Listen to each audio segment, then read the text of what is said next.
നമസ്കാരം. ഫണ്ട് 360 പുതിയ അധ്യായത്തിലേക്ക് സ്വയം പ്രൊഫസർ മാത്യു. ഇന്നത്തെ നമ്മുടെ വിഷയം കുറച്ചൊരു വ്യത്യാസമുള്ളതാണ്. അപ്പം നമ്മൾ ഇന്ന് NBFCയും അതുപോലെ NBFCകളുമായിട്ട് ബന്ധപ്പെട്ടുള്ള തട്ടിപ്പുകളുമാണ് നമ്മൾ ഇന്ന് പറയാൻ പോകുന്നത്.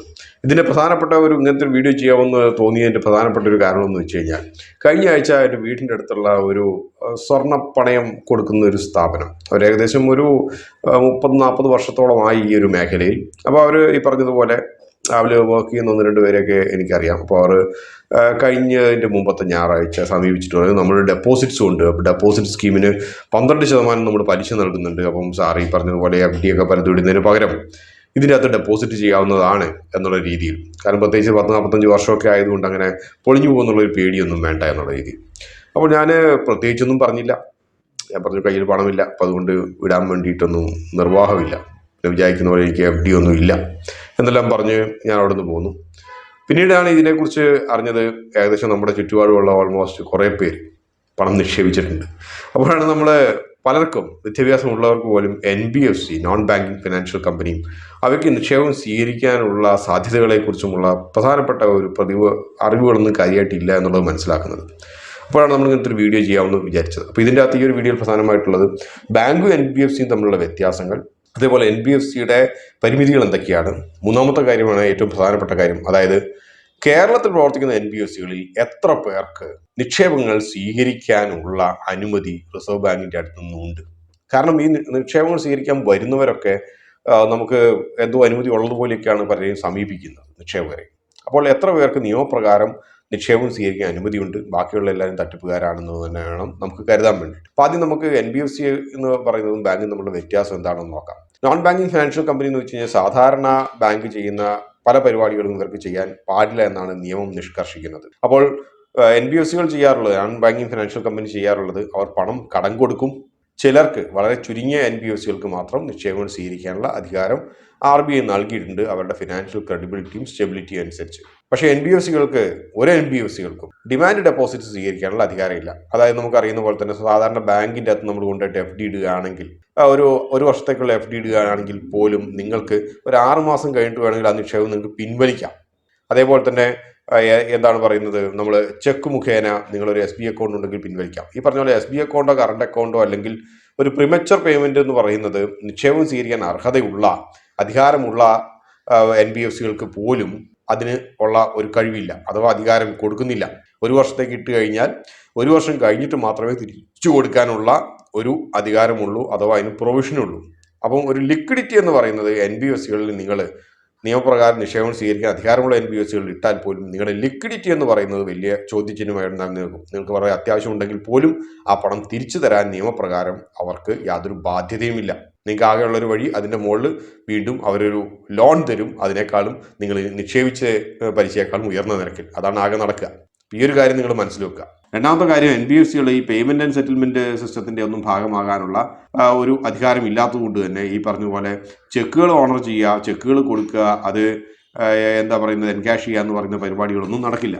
പിന്നെ മറ്റൊരു പ്രധാനപ്പെട്ട കാര്യം എന്ന് വെച്ച് കഴിഞ്ഞാൽ, ഡെപ്പോസിറ്റ് ഇൻഷുറൻസ്, DICയുടെ ഡെപ്പോസിറ്റ് ഇൻഷുറൻസ് നമുക്കറിയുന്ന പോലെ തന്നെ ബാങ്കുകൾക്ക് 5 ലക്ഷം രൂപ വരെ ഈ ഒരു ഡെപ്പോസിറ്റ് ഇൻഷുറൻസ് ഉണ്ട്. പക്ഷേ NBFCകൾക്ക് അതില്ല. ഈ NBFC തകർന്നു പോയി കഴിഞ്ഞാൽ പണം പോയി എന്നാണ് അതിൻ്റെ അർത്ഥം. അതേസമയം ബാക്കി ബാങ്കുകൾക്കാണെങ്കിൽ നിങ്ങൾ നിക്ഷേപിച്ച പണത്തിന്റെ, കോപ്പറേറ്റീവ് ബാങ്കുകൾ ഉൾപ്പെടെ, പേരെന്തെങ്കിലും വേണമെങ്കിൽ മാറ്റിക്കോട്ടെ, പക്ഷേ കോപ്പറേറ്റീവ് ബാങ്കുകൾക്ക് ഉൾപ്പെടെ നിങ്ങൾ നിക്ഷേപിച്ച പണത്തിന്റെ 5 ലക്ഷം രൂപ വരെ അത് സെക്യൂർഡ് ആണ്, ഇൻഷുർഡ് ആണ്. 10 ലക്ഷം രൂപ നിക്ഷേപിച്ചിട്ടുണ്ടെങ്കിൽ 5 ലക്ഷം രൂപ കിട്ടും. 50,000 രൂപ നിക്ഷേപിച്ചിട്ടുണ്ടെങ്കിൽ 50,000 രൂപയും കിട്ടും. 5 ലക്ഷം രൂപയുടെ ചോടയുള്ളത് അത്രയും ഇൻഷുർഡ് ആണ്. പക്ഷേ ഇതിന് അങ്ങനത്തെ ഗ്യാരണ്ടി ഒന്നുമില്ല.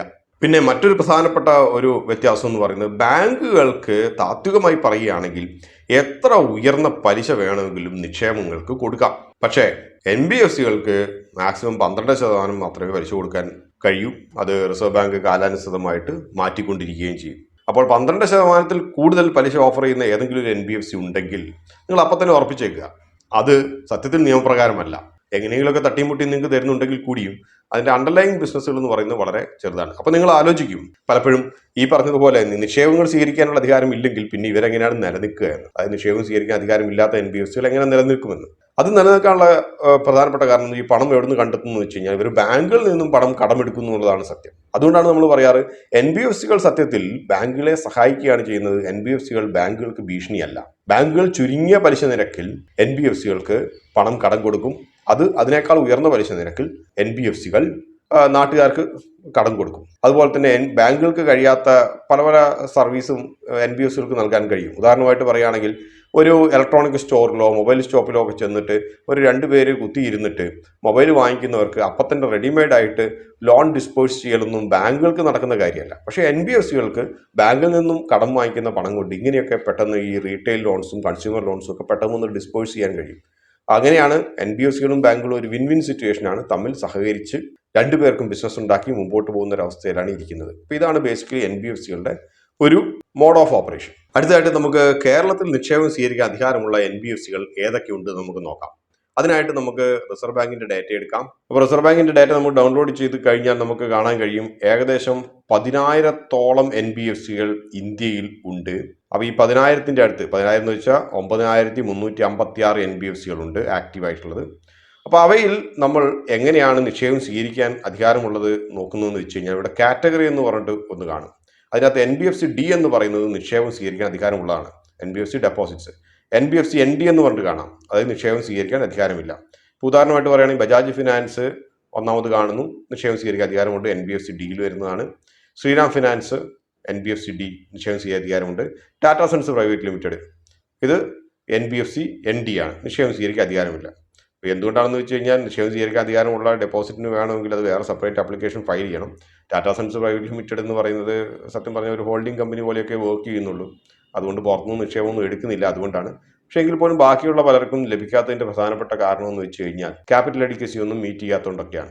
അപ്പോൾ നമുക്ക് ഇതാദ്യം ഫിൽട്ടർ ചെയ്യാം കാറ്റഗറി വൈസ്. ഈ ഏകദേശം 10,000 എണ്ണത്തിൻ്റെ അകത്ത് നിക്ഷേപം സ്വീകരിക്കാൻ അധികാരമുള്ള NBFC എത്ര എണ്ണം ഉണ്ടെന്ന് നമുക്ക് നോക്കാം. അപ്പോൾ നമുക്ക് ഇതിൻ്റെ അകത്ത് ഫിൽട്ടർ ചെയ്തെടുക്കാം. NBFC D മാത്രം. അപ്പോൾ അത് ഫിൽട്ടർ ചെയ്ത് കഴിയുമ്പോൾ നമുക്ക് കാണാൻ കഴിയും 10,000 എണ്ണത്തിൻ്റെ അകത്ത് വെറും 450 എണ്ണത്തിന് മാത്രമേ നിക്ഷേപം സ്വീകരിക്കാൻ അധികാരമുള്ളൂ. മറ്റുള്ളവയ്ക്കൊന്നും നിക്ഷേപം സ്വീകരിക്കാൻ അധികാരമില്ല. അടുത്തതായിട്ട് നമുക്ക് കേരളത്തിൽ എത്ര ഉണ്ട് എന്ന് നമുക്ക് നോക്കാം. അതിന് നമുക്ക് റീജിയണൽ ഓഫീസ് സെലക്ട് ചെയ്താൽ മതി. അതിൻ്റെ അകത്ത് റീജിയണൽ ഓഫീസ് തിരുവനന്തപുരം വരുന്നത് മാത്രം, ബാക്കിയുള്ളതെല്ലാം നമുക്ക് അവോയ്ഡ് ചെയ്യാം.